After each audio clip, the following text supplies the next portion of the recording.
आज तबलीगी जमात की कहीं कोई चर्चा नहीं हो रही है। आपको याद है निजामुद्दीन का वो मरकज, तबलीगी जमात के वो लोग जो वहां इकट्ठा हुए थे मरकज में, और कहा यह गया जब 1000 लाख से कम देश में कोरोना के केस थे, तब कहा गया कि तबलीगी जमात के लोगों ने पूरे देश में कोरोना फैलाने का काम किया है। सरकारें, अरविंद केजरीवाल भी, तमाम सरकारें जब आंकड़े दिया करती थी तब तबलीगी जमात के लोगों का नाम अलग से देती थी कि जो पॉजिटिव पाए गए तबलीगी जमात के, ये लोग पॉजिटिव पाए गए, उन पर मुकदमा दर्ज हुआ। और दिल्ली की एक अदालत ने कल ही 14 देशों के वो जो विदेशी तबलीगी जमात के लोग थे जो मरकज में आए थे, उन लोगों को बाइज्जत बरी किया। उनको कोर्ट ने कहा कि कोरोना फैलाने का कोई आरोप इन पर सिद्ध नहीं होता है, और वहां निजामुद्दीन थाने के जो एसएचओ हैं उनको लताड़ लगाई। और लेकिन इस खबर की कहीं कोई चर्चा नहीं है। आपने किसी टीवी चैनल पर डिबेट भी नहीं सुनी होगी, और हमने भी जितना देखा उसमें किसी चैनल पर दिखाई नहीं दिया।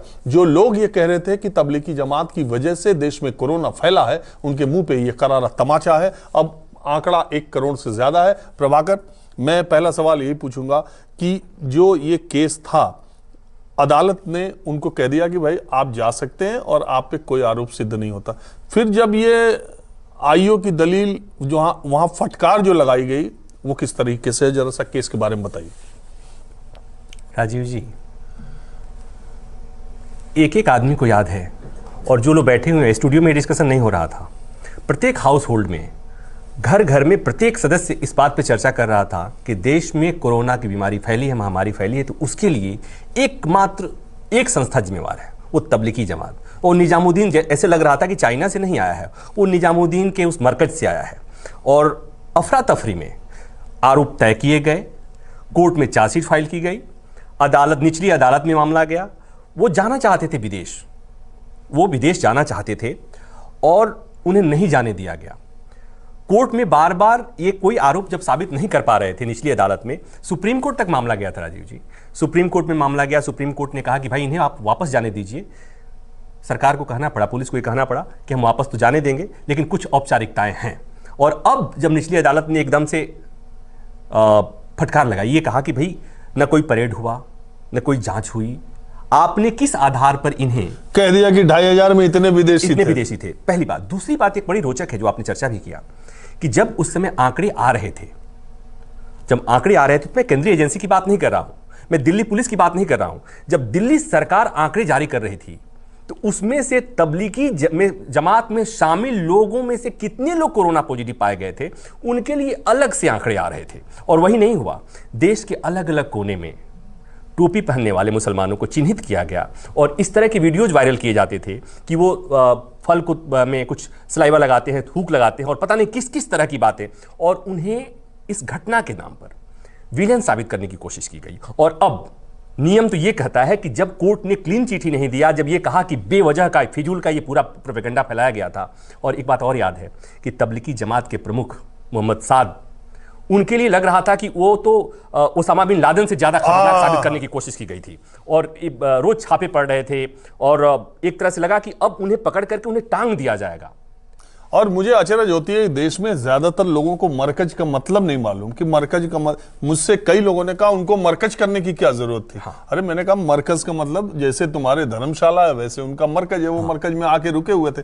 दूसरी बात, मैं खुद वहां गया मरकज में, निजामुद्दीन के मरकज में एक बार मैं पहुंच गया था।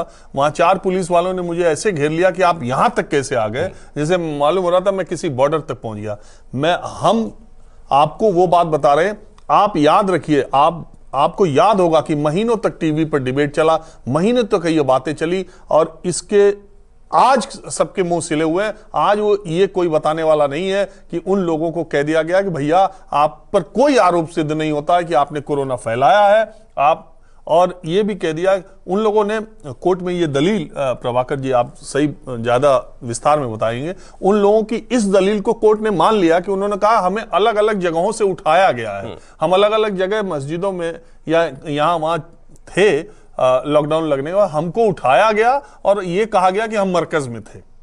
एक रोचक बात और बताऊं, इलाहाबाद से जुड़े हुए हैं आप, इलाहाबाद विश्वविद्यालय से, इलाहाबाद विश्वविद्यालय के एक प्रोफेसर शाहिद, उनको इसी आधार पर यूनिवर्सिटी ने सो कॉल्ड नोटिस दे दिया कि उनके यहाँ कोई मरकज के किसी सदस्य, कुछ सदस्यों को उन्होंने हेल्प किया था, उनको आश्रय दिया था। हाँ, राजनीति शास्त्र के प्रोफेसर। और ये इतनी शर्मनाक, एक तरह से कहें ये शर्मनाक स्थिति है। और हम ये कहेंगे कि इसके लिए मैंने जब कहा कि प्रत्येक हाउस होल्ड में इसकी चर्चा हो रही थी, तो उसके लिए जिम्मेवार कौन था? शाम के और दिन भर टेलीविजन चैनल में यही खबरें चल रही थी, दिन भर यही चल रही थी। और लोगों ने, घरों में बैठे हुए लोगों ने कर दिया कि भाई देश ने सत्यानाश हो गया, ये कोरोना की महामारी के लिए एकमात्र ये तबलीगी जमात के सदस्य जिम्मेवार हैं। और तबलीगी और मरकज के नाम पर देश में जितने मुसलमान हैं, वो चाहे बिहार के पूर्णिया की बात हो, या भागलपुर की बात हो, या इलाहाबाद की बात हो, या कहीं की बात हो, सबको आतंकी खलनायक घोषित करने की कोशिश हुई। और आज नियम यह कहता है कि जब कोर्ट ने इस तरह की बात कही है तो सब जगह एक चर्चा होती, और कम से कम न्यूज चैनल वालों को तो ये बात खबर दिखानी चाहिए थी कि ये गलती। हमें उम्मीद है, आप जो दर्शक हमको देख रहे होंगे, हमें उम्मीद है, और शायद आप खंगाल भी लीजिएगा सोशल मीडिया प्लेटफॉर्म पर भी या किसी पर भी, न्यूज़ 24 के अलावा शायद इस मसले पर आपको चर्चा करते कोई पत्रकार और कोई चैनल, कोई प्लेटफॉर्म आपको नहीं मिलेगा। हमारा मकसद इधर उधर की बात करना नहीं है, हम वो रिपोर्ट करते हैं जो सच है। हम अदालत की बात कर रहे हैं, हम अदालत ने जो कहा है, इसीलिए तमाम मुद्दे, तमाम विवाद, तमाम चीजें जब सामने आती है, हम बार बार आपसे ये अपील करते हैं कि जब तक वो कानून तौला न जा सके, जब तक फैसला आ न जाए, जब तक अदालत उस पर फैसला न करे, तब तक आप अपना कोई विचार न बनाया कीजिए।